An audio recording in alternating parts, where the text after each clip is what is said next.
Hari ini kita akan lanjutkan kembali, kita akan belajar kebenaran firman Tuhan. Setiap kehidupan kita ini memiliki perjalanan, kehidupan yang berbeda-beda, jalan yang berbeda. Tapi tujuannya satu, selama kita tinggal di bumi. Suatu hari kita akan memerintah bersama Kristus di langit yang baru dan bumi yang baru. Itu tujuan utama kita.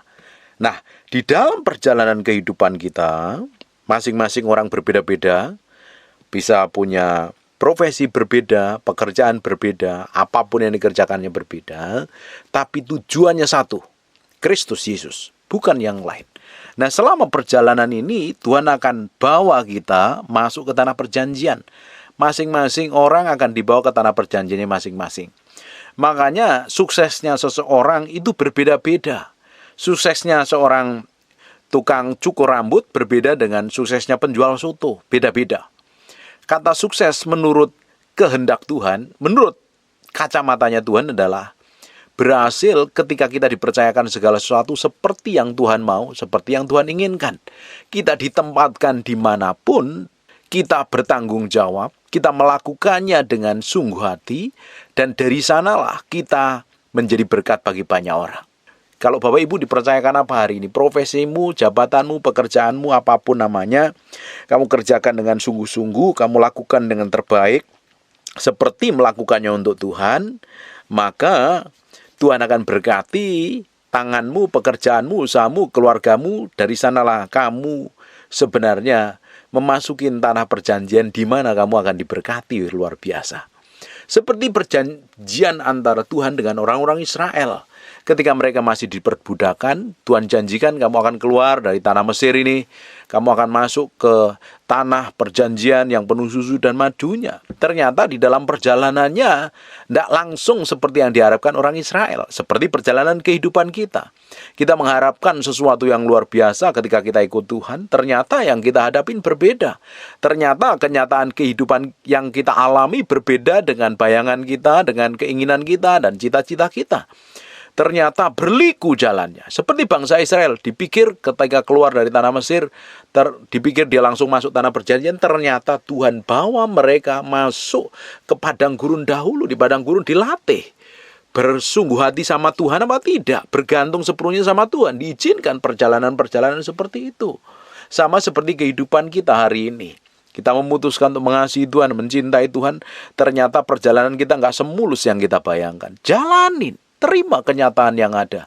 Nikmatin bersama Tuhan. Tidak perlu ngomel, nggak perlu menggerutu kok. Di ujungnya pasti Tuhan akan buat segala sesuatu yang kita kerjakan berhasil. Tanah perjanjian kita memang suatu hari kita akan memerintah bersama Kristus. Itu tujuan akhirnya. Tapi selama perjalanan kita di muka bumi ini, Tuhan akan berkati, Tuhan akan sertai, Tuhan akan proteksi, dan hidup kita dijadikan berkat. Menjadi kepanjangan lidahnya Tuhan, menjadi kepanjangan tangannya Tuhan.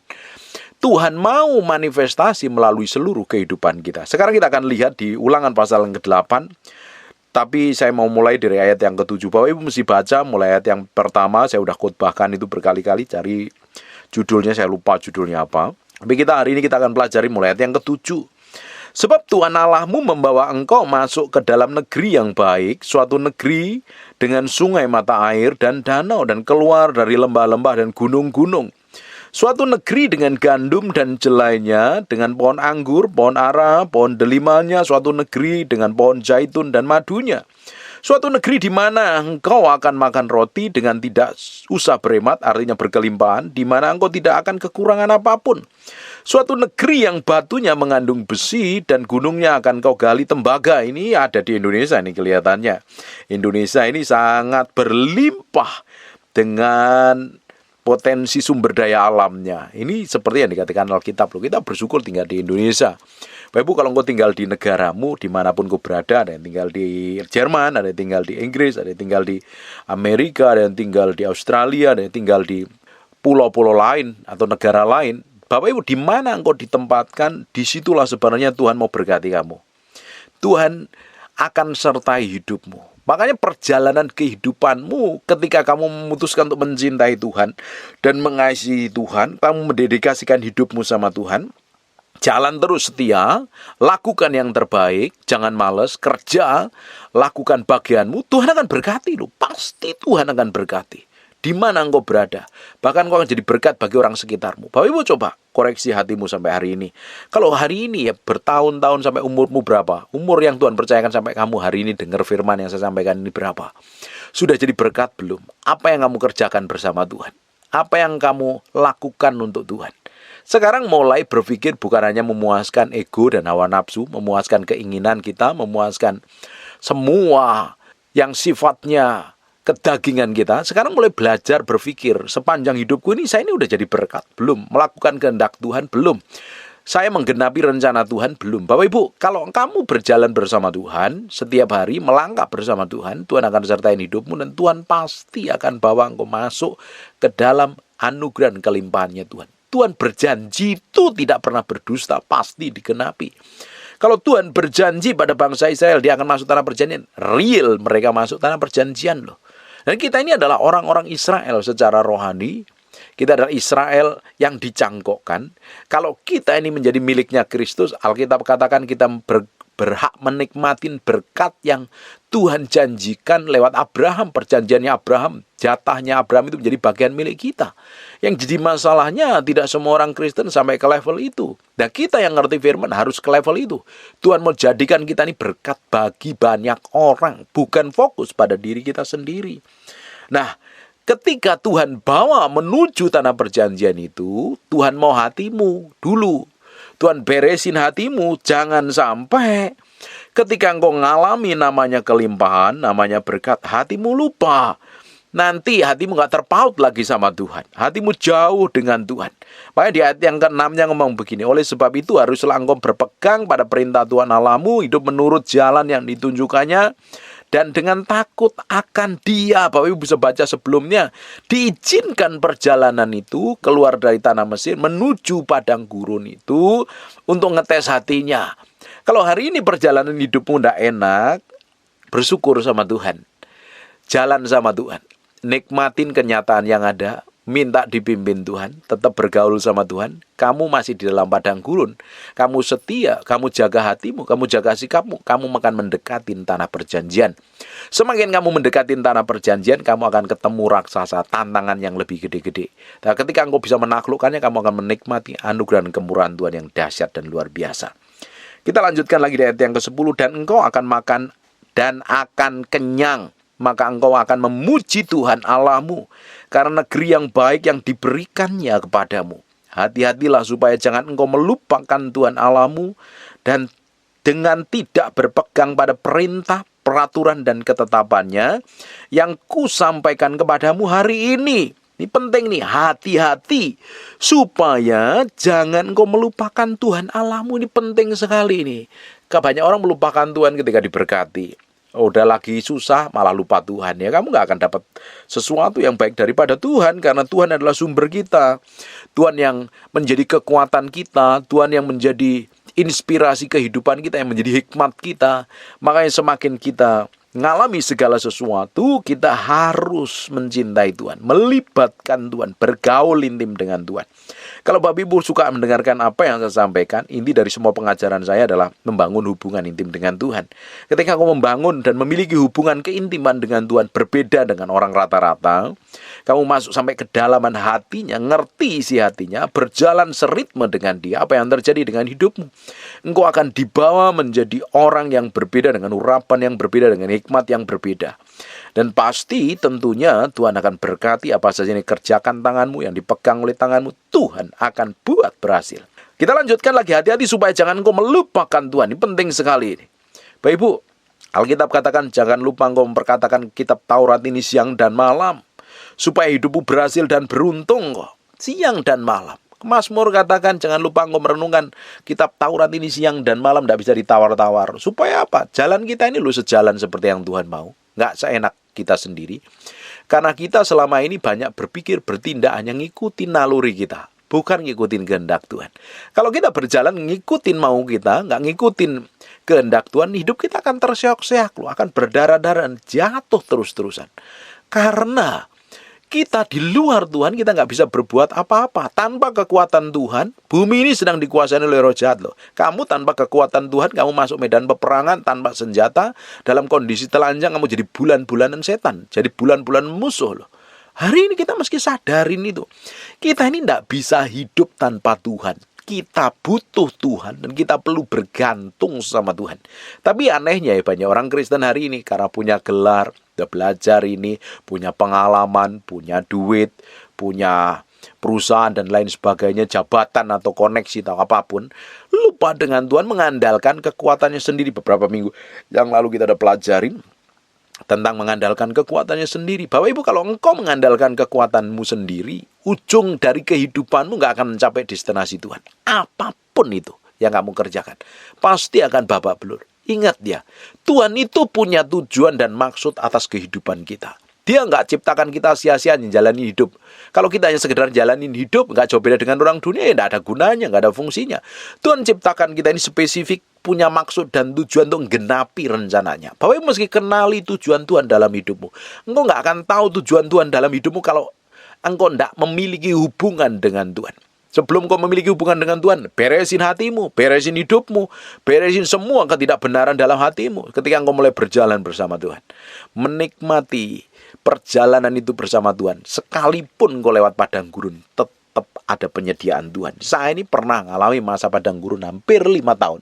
Masa-masa sulit, masa sukar. Saya udah berkali-kali lewat masa-masa sulit loh. Dan terbukti Tuhan yang saya sembah, Tuhan yang sama yang seperti Bapak Ibu sembah, Dia tidak pernah meninggalkan saya. Selama hati saya nempel sama Tuhan, saya kejar Tuhan, saya cari Tuhan. Sekalipun di masa sulit saya tidak pernah cerita sama orang, saya nggak pernah ngomong sama orang. Masa sulit saya hanya ceritakan sama Tuhan. Dan ternyata terbukti Tuhan begitu powerful, mencukupi, membiayai, menyediakan, berikan hikmat, berikan jalan keluar, dan Allah yang sama, yang tidak pernah berubah dahulu dan sekarang sampai selama-lamanya, Allah yang sama akan pegang tanganmu, akan tuntun hidupmu, dan akan berkatin hidupmu. Tujuannya supaya apa? Hidup kita ini jadi berkat bagi banyak orang. Makanya hari ini kita harus sadar diri. Jangan sampai kita ini melupakan Tuhan. Belajar renungin firman Tuhan. Pak, saya baca Alkitab ngantuk. Dengerin khotbah, dengerin pengajaran. Saya udah ngomong berkali-kali. Pak, saya ini udah ruwet, nggak jelas. Bapak Ibu bisa DM, Bapak Ibu bisa send messenger sama saya di Facebook atau Instagram. Saya pasti responi dengan baik loh. Dan saya mau orang yang mendengarkan firman yang saya sampaikan ini bertumbuh ke arah Kristus dan berubah. Dan saya lihat kesaksian banyak orang hidupnya diubahkan. Dan itu sebagai upah kehidupan yang saya terima. Saya bahagia sekali ketika melihat orang diubahkan. Ketika melihat keluarga dipulihkan. Ketika melihat hubungan suami dipulihkan. Saya sangat bahagia. Saya senang. Dan saya mau kehidupan Bapak Ibu semua itu menikmati apa yang Tuhan janjikan dalam hidupmu. Makanya kau mesti ngerti firman. Supaya hidupmu berjalan dalam ketetapannya. Berjalan sesuai dengan kehendaknya. Di ayat yang ke-10 kita ya. Dan engkau akan makan dan akan kenyang, maka engkau akan memuji Tuhan Allahmu karena negeri yang baik yang diberikannya kepadamu. Hati-hatilah supaya jangan engkau melupakan Tuhan Allahmu dengan tidak berpegang pada perintahnya, peraturannya, dan ketetapan yang kusampaikan kepadamu pada hari ini. Perhatikan. Hati-hatilah supaya jangan engkau melupakan Tuhan Allahmu dengan tidak berpegang pada perintahnya, peraturan, dan ketetapannya. Ini penting sekali. Hidup kita ini bukan hanya menjalani kemauan dan kehendak kita sendiri, tapi hidup kita diatur oleh peraturan dan ketetapan Tuhan. Hukum hari ini bukan tertulis pada ayat dan pasal, tapi hukum itu sudah nempel dalam hatimu kalau kamu merenungkan firman Tuhan. Jadi hidupmu itu takut akan Tuhan.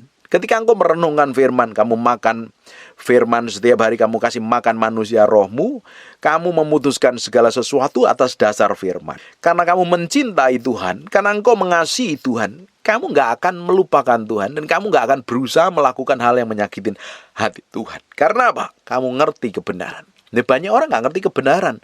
Semuanya dilanggar, semuanya dilabrak. Hanya ngikutin egonya, ngikutin hawa nafsunya, ngikutin keinginannya, ngikutin feelingnya. Kita gak bisa hidup seperti itu. Patokan kita jelas itu firman. Makanya Bapak Ibu mesti belajar firman, selidikin firman, merenungkan firman. Supaya perjalananmu itu loh Tuhan bikin berhasil dan beruntung. Ini berkali-kali ayat itu katakan kok di Alkitab. Hari ini kita gak bahas. Tapi Bapak Ibu mesti ngerti ini supaya perjalanan kehidupan kita yang hari ini sedang babak belur ini berjalan dari kemenangan kepada kemenangan. Coba kita mau koreksi diri kita sendiri. Kenapa kok perjalanan kita babak belur? Karena kita ngambil keputusan yang tidak sesuai dengan kehendak Tuhan. Kita memutuskan segala sesuatu hanya memenuhi ego dan emosi kita. Ternyata ketika kita salah memutuskan, apa yang terjadi? Kita ketemu problem dan masalah. Sebenarnya kalau kita mau hidup berhasil dan sukses itu simpel sekali loh. Dengar firman Tuhan, kerjakan, lakukan. Pasti perjalanan kehidupan kita ini berhasil dan beruntung. Yang jadi masalahnya, selama kita tinggal di muka bumi ini, kita masih pakai tubuh daging yang perlu dimatikan setiap hari. Hawa nafsu yang perlu kita matikan. Keinginan mata, keangkuhan hidup, keinginan daging yang perlu kita salibkan setiap hari. Supaya apa? Sejalan dengan Tuhan. Makanya perlu firman, perlu dimuridkan, perlu diajar, perlu dibimbing, dan engkau perlu bergantung sama Tuhan. Kalau tidak, kamu akan ketemu problem dan masalah terus-terusan. Kalau hidupmu sepanjang hidupmu hanya isinya ketemu problem, kamu nggak damai dengan dirimu sendiri, kamu nggak berdamai dengan orang lain, yang harusnya hidupmu melangkah ke hal yang lebih baik, kamu masih muter di area situ, harusnya Tuhan percayakan yang besar, kamu masih muter di sekitar itu dan belum berkemenangan. Apa yang terjadi? Banyak waktu yang terbuang. Banyak jatah yang harusnya kamu terima, jatah itu nggak sampai ke dalam hidupmu. Berapa banyak orang muter pada persoalan-persoalan yang sepele, yang nggak penting, yang harusnya bisa dikelarkan, dan ternyata masih muter-muter. Banyak orang bertahun-tahun loh, hanya muter di masalah sakit hati, masalah kepahitan, nggak bisa mengampuni, nggak bisa hidup kudus, hidup berzina, perselingkuhan, hidup najis, melacurkan diri dan sebagainya. Kalau Bapak Ibu bisa melangkah ke level yang berbeda, engkau mulai memutuskan untuk hidup takut akan Tuhan, Tuhan akan bawa hidupmu ke level yang berbeda. Tuhan akan bawa kehidupanmu jadi berkat bagi banyak orang. Jangan sampai muter-muter terus di perkara-perkara yang harusnya kamu bisa tanggalkan. Makanya perjalanan kehidupanmu harus berubah. Karaktermu berubah, sikapmu berubah, tindakanmu berubah, perkataanmu berubah. Sesuai dengan kerajaan Allah. Semakin hari perjalananmu semakin diubahkan menjadi serupa segambar dengan Kristus. Sehingga Tuhan akan buat berhasil segala jalan hidupmu. Kamu naik ke level yang berbeda setiap harinya. Urapanmu akan berbeda. Menggulung seperti bola salju, semakin hari semakin ditambahkan. Bukankah Alkitab seringkali katakan, saya seringkali sebut ini, kita akan berjalan dari kemuliaan satu pada kemuliaan yang lain, dari urapan satu pada urapan yang lain. Kita akan berjalan dari kemuliaan yang berbeda semakin hari, hikmat yang berbeda, ditambah-tambahkan pengaruh yang berbeda. Tentunya berkat akan mengikutimu. Yang dikejar adalah pribadi Tuhan. Kamu ngejar pribadi Tuhan, kamu akan ketemu Tuhan, kamu akan mendapatkan segalanya. Dan karaktermu akan diubahkan.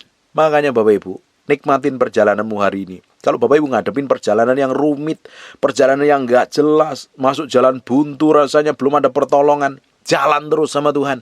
Nggak perlu ngeluh, nggak perlu protes, nggak perlu menggerutu. Tanya sama Tuhan, apa yang harus aku kerjakan? Aku tetap melangkah bersama Tuhan. Koreksi hatimu. Jalan terus sama Tuhan. Karena kamu sedang masuk tanah yang kering kerontang. Di sana isinya hanya kaktus, ular, dan kalajengking. Luar biasa di situ. Diuji hatimu untuk nempel sama Tuhan. Harusnya. Tapi banyak orang di ujian ini tidak terima. Seringkali gerutu, seringkali ngomel, seringkali menyerah dengan hal yang terjadi dalam hidupnya. Sehingga apa? Jatah yang harusnya diterima nggak terima. Kita lanjutkan lagi. Ayat yang ke-12, dan supaya apabila engkau sudah makan dan kenyang, mendirikan rumah-rumah yang baik serta mendiaminya, dan apabila lembu sapimu dan kambing dombamu bertambah banyak, dan emas serta perakmu bertambah banyak, dan segala yang ada padamu bertambah banyak, jangan engkau tinggi hati, sehingga engkau melupakan Tuhan Allahmu yang membawa engkau keluar dari tanah Mesir, dari rumah perbudakan. Perhatikan, Tuhan mau bawa kita ke dalam level yang berbeda. Ingat baik-baik. Tuhan kita yang dulunya kaya, rela jadi miskin, supaya kita yang miskin itu jadi kaya. Jangan alergi dengan kelimpahan, karena Tuhan mau memang kita hidup dalam kelimpahan. Tuhan mau berkati setiap apa yang dikerjakan tanganmu, Tuhan bikin berhasil, dan kamu jadi berkat bagi banyak orang. Kalau engkau nggak diberkati, engkau nggak bisa memberkati. Kalau nggak memiliki urapan, bagaimana kamu bisa memiliki hikmat, pengertian, dan pengetahuan? Kalau kamu nggak bekerja, bagaimana Tuhan mau berkati? Makanya, lakukan bagianmu di profesimu, di mana Tuhan tempatkan hidupmu. Lakukan yang terbaik, belajar yang baik, kembangkan kapasitasmu. Sebab dari sanalah Tuhan akan buat segala sesuatu itu semakin besar. Engkau setiap perkara kecil, Tuhan akan tambahkan perkara yang lebih besar. Semakin besar, semakin besar. Kadang kita itu diizinkan lewat masa-masa sulit. Makanya di ayat yang ke-15 ngomong begini. Dan yang memimpin engkau melalui padang gurun. Yang besar dan dahsyat itu, padang gurun itu besar seperti nggak ada ujung pangkalnya dan dahsyat. Kenapa kok bisa dahsyat? Dengan ular-ular yang ganas, ularnya itu ganas sekali, serta kalajengkingnya dan tanahnya yang gersang, yang tidak ada air. Dia membuat air keluar bagimu dari gunung batu yang keras. Bapak Ibu, dengerin baik-baik. Ketika engkau masukin masa sulit, sedang ngalawati masa kekelaman, sebenarnya engkau sedang dibawa masuk ke dalam padang gurun. Semakin besar tantanganmu, kamu mendekati tanah perjanjian. Ketika engkau mulai masuk tanah perjanjian, tantangannya berbeda lagi. Kamu harus melawan raksasa-raksasa. Raksasanya siapa? Dirimu sendiri, keakuanmu, egomu, dan hawa nafsumu. Itu sudah masuk tanah perjanjian. Tapi sewaktu di dalam padang gurun ini, kamu akan bertemu dengan ular-ular yang ganas dan kalajengking. Tanahnya gersang dan tidak ada air loh. Di area sini, area yang gersang tadi dan ularnya ngeri sekali, kalajengkingnya juga ngeri sekali. Tetapi ketika engkau bergantung sama Tuhan seperti bangsa Israel, Tuhan cukupin semua kebutuhanmu, bahkan pakaiannya selama 40 tahun tidak pernah rusak, sepatunya tidak pernah rusak, dan Tuhan kirim makanan setiap hari selalu baru, kalau hatimu nempel sama Tuhan. Tapi coba lihat apa yang terjadi dengan bangsa Israel. Di generasi yang di atas 20 tahun, mereka mati di padang gurun. Hanya tersisa Kaleb dan Yosua. Bahkan pemimpinnya Musa dan Harun serta Miriam gak masuk tanah perjanjian. Hanya Kaleb dan Yosua yang masuk tanah perjanjian. Dan generasi yang di bawah 20 tahun.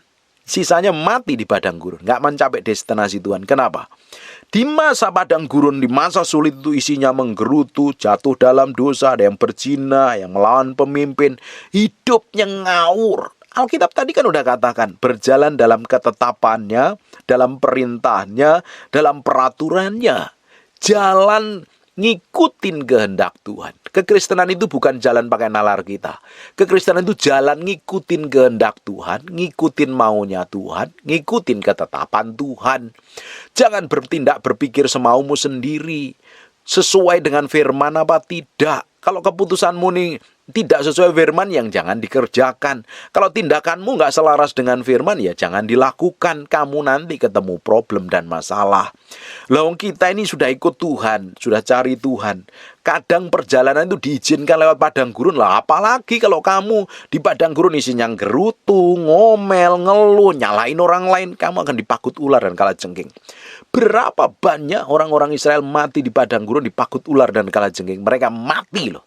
Karena apa? Hidupnya tidak benar. Di masa-masa sulit harusnya bergantung sama Tuhan. Harus mencapai destinasi Tuhan. Kita pingin dari ujung kehidupan kita suatu hari kita didapati menjadi orang yang berkenan di hadapan Tuhan. Capai destinasi kehendak Tuhan dan kita didapat menjadi hamba yang baik. Didapati hamba yang berkenan, melakukan segala sesuatu sesuai dengan kehendaknya dan ketetapannya. Itu dimulainya hari ini. Kita memutuskan untuk hidup takut akan Tuhan. Tanggalkan semua dosa. Tanggalkan semua keegoisan.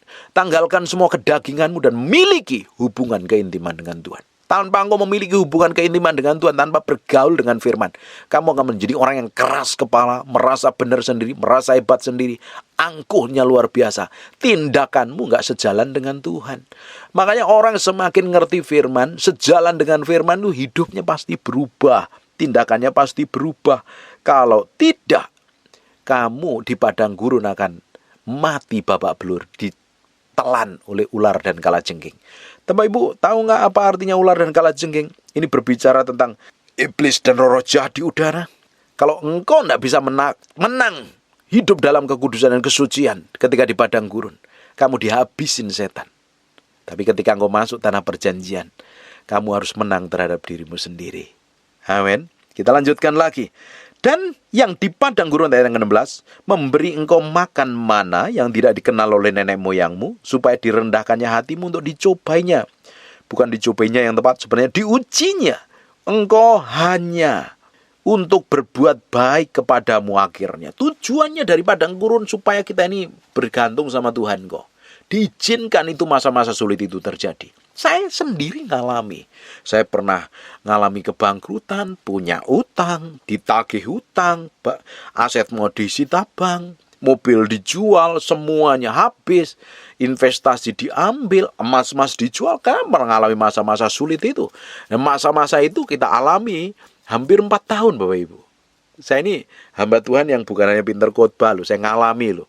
Kalau ada jemaat konseling masalah utang, saya pernah ngalami di titik itu kok. Dalam kondisi seperti itu apa yang saya lakukan? Saya cari Tuhan, saya kejar Tuhan. Saya tahu Tuhan yang saya layani tidak pernah berdusta. Dia adalah Jehovah Jireh yang mencukupi. Dan saya percaya ayat ini pun digenapi. Di padang gurun ternyata Tuhan berikan kita makan yang tidak dikenal oleh nenek moyang. Mereka direndahkan hati untuk dicobai, diujinya. Di masa-masa sulit Tuhan piara kami. Bahkan di masa pandemi Tuhan berkati kami. Bahkan kami bisa memberkati orang lain. Kadang karena kebodohan dan ketidakmengertian, kurang kepekaan, kami sering ditipu, dibohongin orang. Dan lain sebagainya lah. Ya, tapi selama hati kita murni, kita jalan sama Tuhan, pasti Tuhan campur tangan dengan caranya yang ajaib. Tuhan selalu buat mujizat, Tuhan selalu tolong kami. Nah, kita benar-benar diberkatin, dijagain, dan diproteksi Tuhan. Hanya ketika di masa padang gurun yang kita lewatin itu, berkatnya hanya just enough. Cukup tok. Tidak berlebih, tidak kurang juga. Di ayat yang ke-16, dan yang di padang gurun memberi engkau makan mana yang tidak kenal oleh nenek moyangmu. Ini mana makanan untuk hari ini dan besok, nggak bisa untuk besok. Kalau disimpan untuk besok, sudah keluar ulatnya. Supaya direndahkan hatimu dan dicobainya, engkau hanya untuk berbuat baik kepadamu akhirnya. Maka janganlah kau katakan dalam hatimu, kekuasaanku dan kekuatan tangankulah yang membuat aku memperoleh kekayaan ini. Kalau Bapak Ibu sudah lewat padang gurun dan masuk tanah perjanjian, kau dibikin berhasil, jangan sombong, jangan lupa. Makanya sering diizinkan lewat-lewat masa-masa sulit itu supaya hati kita ini loh, ketika diberkati hati kita ini gak melenceng. Tapi banyak orang ya, dipromosi sedikit udah angkuh, udah sombong, punya jabatan sedikit, udah sombong dan angkuh, diberkati sedikit, belagak, sudah sangat kaya raya, gak peduli dengan orang. Bapak Ibu, kadang kita dilewatin masa-masa sulit itu supaya kita ini loh, ketika diberkatin hati kita ini gak melenceng. Hati kita ini gak membelot dengan uang dan kekayaan. Kita tetap jadi bendaharanya Tuhan, bisa mengelola harta yang dipercayakan Tuhan dalam hidup kita untuk kemuliaan nama Tuhan. Tapi banyak orang gak bisa dipercayakan loh. Pelitnya bukan main, kikirnya bukan main, hitung-hitungannya bukan main, hanya put untuk nyenengin diri kita sendiri.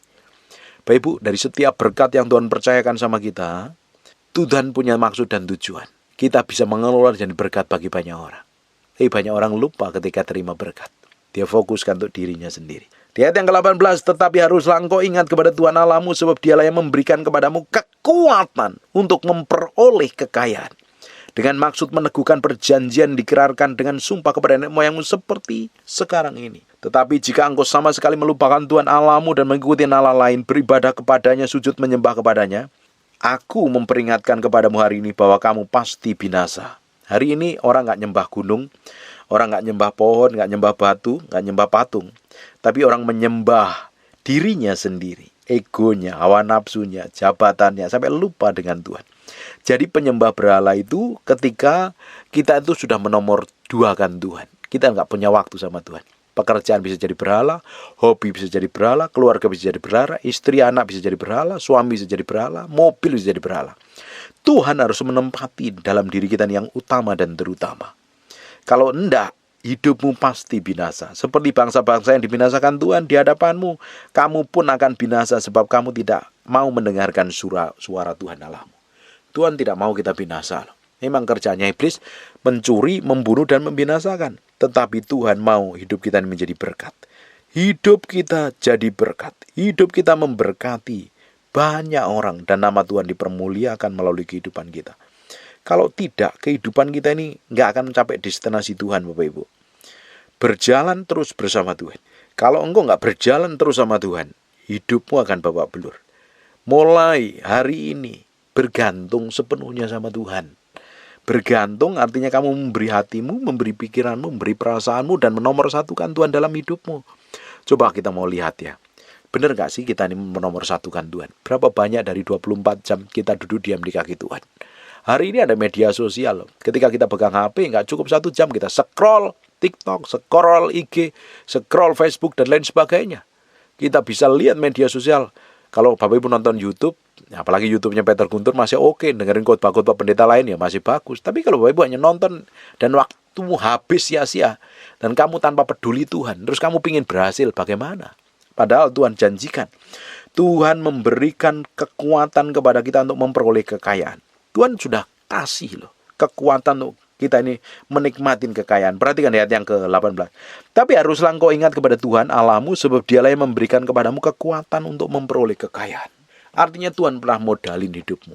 Bapak Ibu mesti dengerin khotbah saya, judulnya dipercayakan 80 miliar. Dari setiap orang dari kita ini minimal dipercayakan 1 talenta. Kalau 1 talenta itu dinilai, dirupiahkan hari ini nilainya bisa 85 miliar sampai 90 miliar. Artinya Tuhan udah kasih skill, Tuhan kasih kemampuan, Tuhan kasih ide, Tuhan kasih hikmat dalam diri kita. Bagian kita mengembangkan, mengerjakannya dengan baik. Apa yang menjadi panggilan hidupmu? Apa yang menjadi prioritas dalam hidupmu? Apa keahlian dalam hidupmu? Kerjakan yang dipercayakan Tuhan dalam hidupmu. Profesi apapun, jabatan apapun, kerjakan dengan sungguh hati. Sebab dari sanalah pintu berkat itu akan dibukakan. Kekuatan untuk mendapat kekayaan itu akan diberikan kepadamu. Tuhan kalau berjanji pasti digenapi. Tujuannya kita bukan kekayaan. Supaya kita ini diberkati dan jadi kaya itu supaya kita menjadi berkat bagi banyak orang. Bukan untuk memuaskan diri dan memamerkan diri, keinginan daging kita. Makanya ketika kita diberkati, jangan sombong dan lupa diri. Kita meski takut akan Tuhan, nempel sama Tuhan. Jangan sampai engkau melupakan Tuhan. Ayat yang ke-15-nya, jangan engkau tinggi hati sehingga engkau melupakan Tuhan Allahmu yang membawa engkau keluar dari tanah Mesir, dari rumah perbudakan. Kadang diizinkan perjalanan-perjalanan yang sulit, yang kita susah pahami dalam kehidupan kita. Masing-masing orang berbeda. Ada padang gurunnya dalam pernikahannya, padang gurunnya masalah bisnisnya, masalah keluarganya, masalah karirnya, dan lain sebagainya. Setiap orang punya padang gurun masing-masing. Nah, ketika Bapak Ibu berjalan bersama Tuhan di padang gurun itu, Tuhan pasti lindungi, berkati. Ketika engkau mulai dibawa masuk ke tanah perjanjian, di tanah perjanjian itu penuh susu dan madunya, kamu mulai diberkati. Kamu ingat loh, saya ini pernah di padang gurun. Makanya padang gurun itu diizinkan Tuhan untuk uji hatimu, mempersiapkan hatimu, supaya hatimu nempel sama Tuhan, bukan pada berkat waktu kamu masuk tanah perjanjian. Diizinkan Tuhan. Makanya bersyukur kalau Bapak Ibu sedang mengalami padang gurun. Sebenarnya Tuhan sedang tarik hatimu nempel sama Tuhan. Masalah itu bagus, persoalan itu baik, karena Tuhan sedang ngajarin kau dibawa ke dalam proses panjang, dipersiapkan untuk masuk tanah perjanjian, di mana kelimpahan anugerah dan kemurahan Tuhan akan dilimpahkan dalam hidupmu secara dahsyat dan luar biasa. Dipersiapkannya hati kita untuk nempel sama Tuhan, bergantung sama Tuhan. Kalau engkau nggak bergantung sama Tuhan, kamu akan dipakut ular dan kalajengking. Bapak Ibu bisa pelajari 1 Korintus pasal 10, saya pernah khotbahkan beberapa kali. Bangsa Israel itu sebagai peringatan kita orang yang hidup di akhir zaman. Kitab Keluaran, Imamat, Bilangan, Ulangan itu isinya perjalanan bangsa Israel. Diulang sampai 4 kitab supaya mata hati kita ini belajar, ngerti. Kalau kehidupan kita juga memasukin padang gurun masing-masing, dan kita harus tetap nempel sama Tuhan. Stop komplain, stop gerutu, mulai berlutut sama Tuhan. Minta dipimpin Tuhan. Pasti kamu diberkati, nggak usah khawatir. Alkitab katakan, kau dahulu aku muda, sekarang aku sudah tua anak. Nggak pernah aku lihat anak cucunya orang benar minta-minta roti. Artinya ada berkat Tuhan kok. Memang di padang gurun just enough, tapi hati kita harus meluap dengan anugerah kemurahan Tuhan, nempel sama Tuhan. Saya pernah di titik itu dan saya menikmatin, dan ujungnya mengalami promosi dan peninggian sampai hari ini. Tuhan berkati kami. Hidup kami semakin menikmatin kasih karunia Tuhan. Bukan berarti tantangannya selesai, tetap ada tantangan. Tapi hari demi hari saya melihat penyertaan Tuhan, saya melihat campur tangan Tuhan, saya melihat kuasa Tuhan secara ajaib dan dahsyat. Di sisi lain ada bisnis yang mentok-mantek, mandek, nggak jalan. Ya jalan aja terus sama Tuhan, setia sama Tuhan. Bapak Ibu, hari ini apa yang Tuhan percayakan dalam hidupmu? Bisnismu mentok, karirmu mentok, jalan setia sama Tuhan, setia sama Tuhan. Bisa jadi itu padang gurun yang sedang diizinkan untuk menguji hatimu, nempel sama Tuhan apa tidak. Jalan terus, jangan nyerah. belajar terus, bekerja terus, kembangkan kapasitasmu seperti Besaliel dan Aholiab. Tuhan akan berkati hidupmu dalam kehidupan yang berbeda, karir yang berbeda, urapan yang berbeda.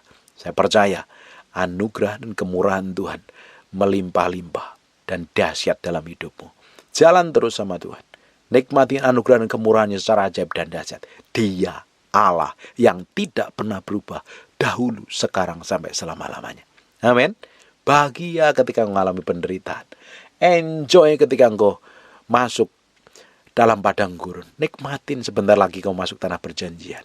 Dan siap-siap engkau pikul salib sangkal diri, matiin dagingmu untuk menikmati anugerah dan kelimpahan, promosi dan peninggian yang datangnya dari Tuhan.